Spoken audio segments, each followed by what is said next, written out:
Welcome to the Leading at the Next Level podcast with Dove Development and Consulting, the show built to provide ongoing support for your leadership journey.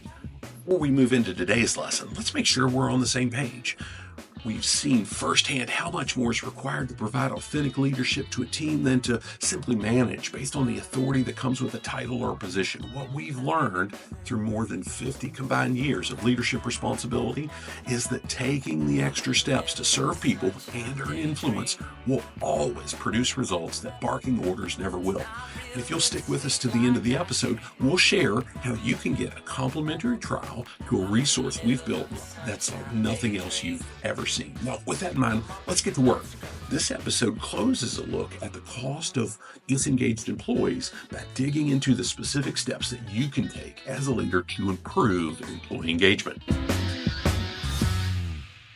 With an understanding of how impactful this profitability killer really is to our organizations, I think it's time that we really dial in those specific steps that we can take as leaders to drive that employee engagement, eliminate the cost of that disengaged workforce. But make no mistake here, the improvement in productivity that's said to come from increased engagement is just one of the areas where we're going to capture profit. Now, I'm so convinced that employee engagement ties directly to attracting and retaining great team members that gosh, Cindy and I built one of the lessons, I think it's the final lesson in our recruitment, retention, and culture course.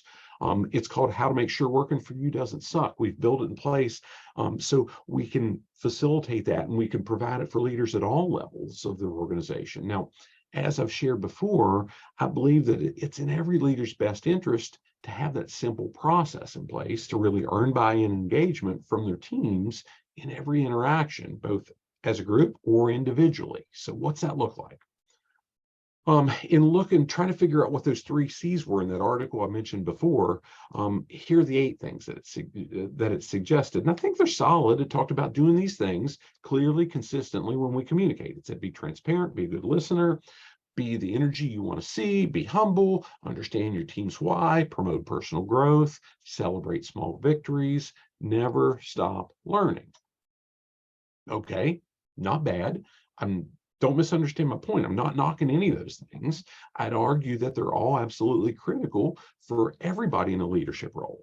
But I could also make a pretty strong case that I don't think any of them are targeted enough to really see a visible increase in employee engagement. I think they're too general in the way they described it. The other article, the 6 ways leaders can boost employee engagement, it detailed it a bit more than the other one. And I walked it through this. It said number 1 was leaders should share the vision, the goal, and the strategy of the company with employees, involve employees in the decision-making on issues that affect their work. Okay, I can buy into that. Number 2 was leaders should discuss employees' job description and how it ties to the business goals. Fair enough, we should be doing that. Number 3, employee performance should be evaluated regularly. Employees' areas of strength should be recognized and leveraged.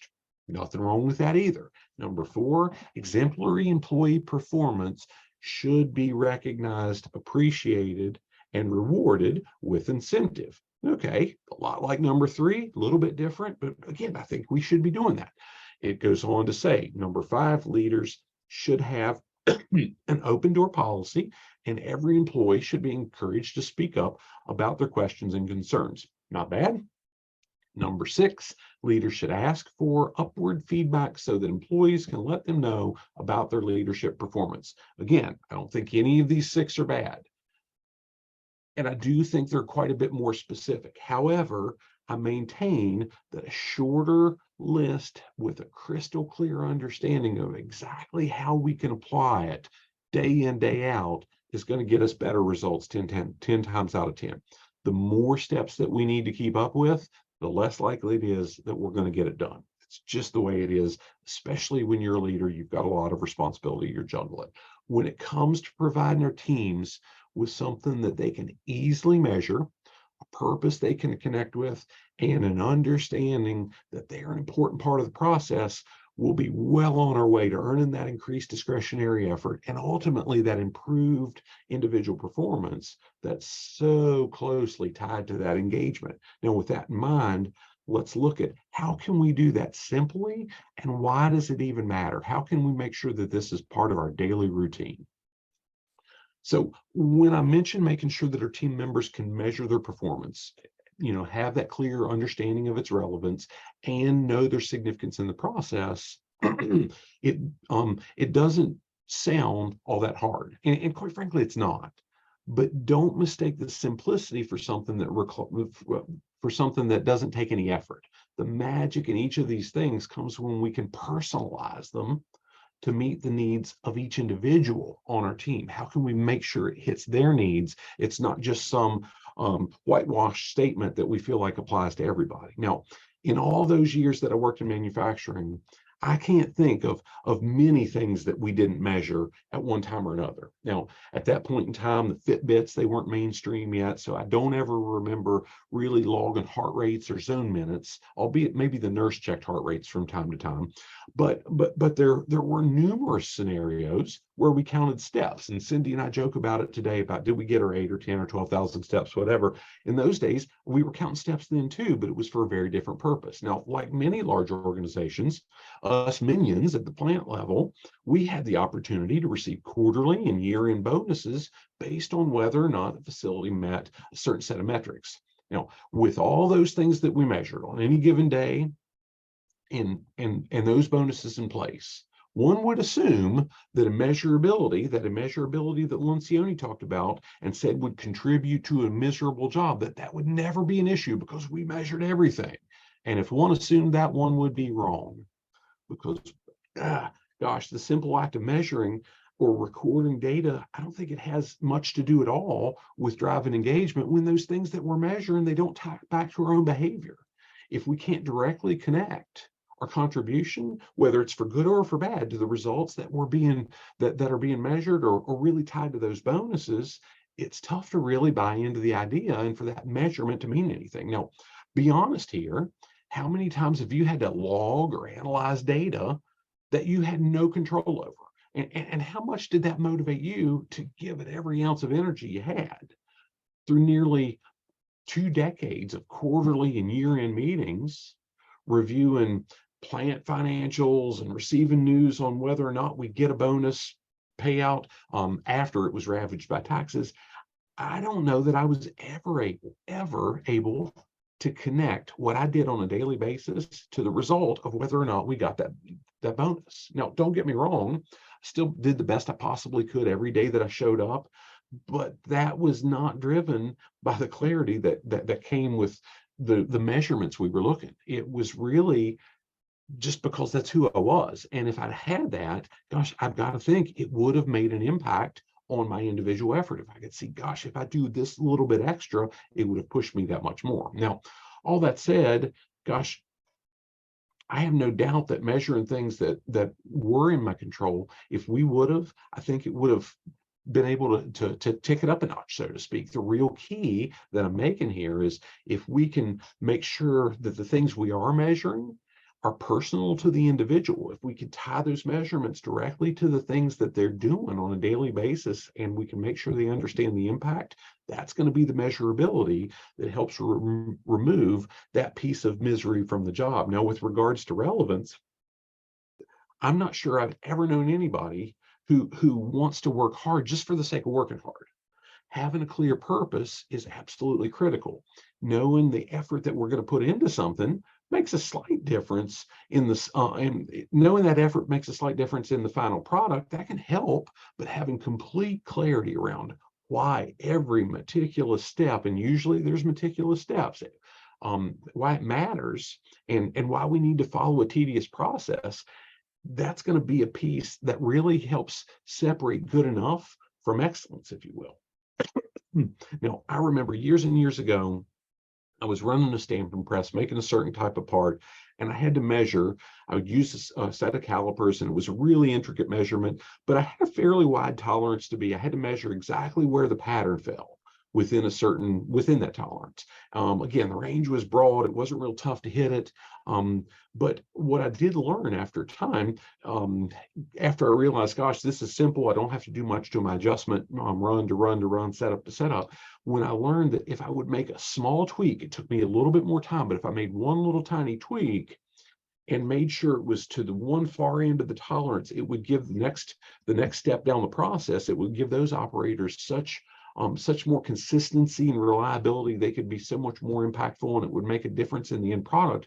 Gosh, from that point forward, I made absolutely certain that I would take that step in what I was doing, even though it took me a little bit of effort, because I knew it was impacting other people as well as the end product. And I understood the ins and outs so we could do that. Now, anytime we can tie more relevance to a task as to why the specifics matter, I believe the odds of earning an increase in engagement, gosh, that's going to go up with it. Now, that final step to really illustrate that, that we can take to remove misery from the job and earn that engagement, I want to ask you a question to really set the tone. Have you ever worked for somebody, directly or indirectly, who just never got your name right? My name's pretty simple, 3-letter first name, 4-letter last name. In many cases, if somebody's not sure what I said for the last name, I'll say, like the bird, the chocolate, or the soap. And I usually get a chuckle from it, but it also helps solidify it in their mind, right? Now, on that note, I recently had a kid at the grocery store when we were doing our pickup. He beat me to it when I said last name's David. He said, like the bird and the chocolate and the soap, and we all got a giggle out of it and so on. I'd clearly made an impression. All that said, I've seen situations where supervisors, managers, and sometimes even coworkers never got the person's name right. They called him the wrong name every single time.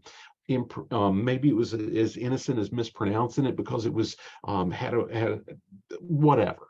Sometimes though, it was just a blatant, I don't care, I'm self-absorbed, and they didn't even try. Now think back, a while back, I shared a quote from Dale Carnegie in this series, and it tied back to where he said, a person's name to that person is the sweetest, most important sound in any language. That certainly applies in the recruiting and retaining great team members where we looked at it, but gosh, I think it applies a lot in earning engagement. But to earn even more engagement, it's not as basic as just knowing their names. I believe we need to be willing to invest the time and energy into getting to know about their lives, maybe their families, their hobbies.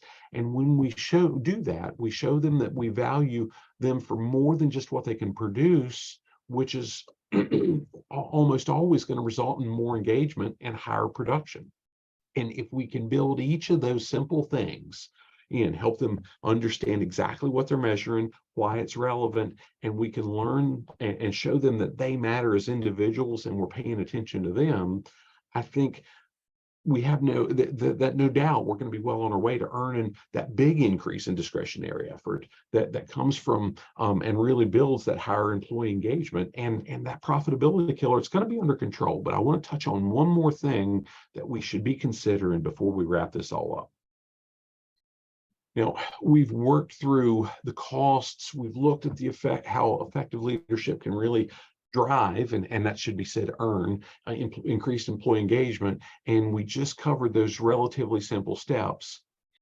And while I believe all those things really provides us a good foundation, I don't think it's everything that we need to consider if we want to create an environment that perpetuates that increased discretionary effort that's coming from higher engagement, rather than just a flash in the pan. If we do some of the things, maybe we'll get an initial spike, but I don't think it'll sustain long term. Now, I want to reference back in this series a while back, Cindy shared a lesson called the 3 components to preparing credible leaders. And she touched on a couple specific points to apply to earn that I think apply to earning ongoing employee engagement just as much as they did to building those credible leaders that she talked about. But I suppose, gosh, those two are the same. If the leader's credible, they're going to earn engagement. The first point that she shared, it was from John Maxwell's 5 levels of leadership, specifically level 1, and where somebody is leading, or at least attempting to, based on only a title. And gosh, in those cases, if somebody's carrying a supervisor or managerial title, they might indeed possess the authority to force compliance, but they will never achieve widespread engagement through their whole team from that authority alone. Even a slight increase in engagement is going to require them to move beyond just leading on that position into level 2, level 3, level 4 of John's 5 levels, right? The next thing she referenced, she talked about the platinum rule that we've looked at here, talking about communication and so on. She said the platinum rule is never instead of the golden rule. It should stand on the shoulders of the golden rule. Now, gosh, I've explained that idea of the platinum rule to thousands of people over the last 10 years or so, but I've never considered how important it is that we apply it to build on rather than in place of. And shame on me for that. Now, just think how much stronger our connections can be with the people we lead when we do that, and how much more engagement that we can earn through the process if we build on the golden rule and we treat others the way they want to be treated, not just the way we want to be treated. And the last thing that she said as we wrap this up, she shared something from a fellow named David Augsburger as saying, being heard is so close to being loved that for the average person, the two are almost indistinguishable. If we want to remove any chance of our team members feeling anonymous, we need to listen at that level. And that's what it's going to take. And again, I think it's a process of day in, day out. I don't think it's hard. That's how we learn about them. That's how we learn what makes them tick, as opposed to just what their names are. And that's yet another way of really earning the kind of engagement that brings that increase in discretionary effort and yields high individual performance. And if we can put those steps, those simple steps into our daily routine, a little bit, a little bit, a little bit over time, we've made big steps in preventing that profit from being killed by disengaged employees. But we can't do any of it unless we set clear expectations and we're willing to hold our folks accountable. So those are the next profitability killers that we're going to work through moving forward. Thanks for listening to the Leading at the Next Level podcast. If you'd like to go deeper into anything we've shared here, or you need continuing education credits for your professional credential, send us an email, admin@dove-development.net, and we'll be happy to hook you up with a 45-day all-access trial to our complete Leading at the Next Level program at no cost. The program includes access to well over 100 hours of digital lessons, complete with the slides that go with it and the action-based assessments to really help you capture measurable bottom line improvements in your organization, as well as 2 live lessons each month with Q&A, so we can help you identify the specific actions that you want to take to lead your team more effectively.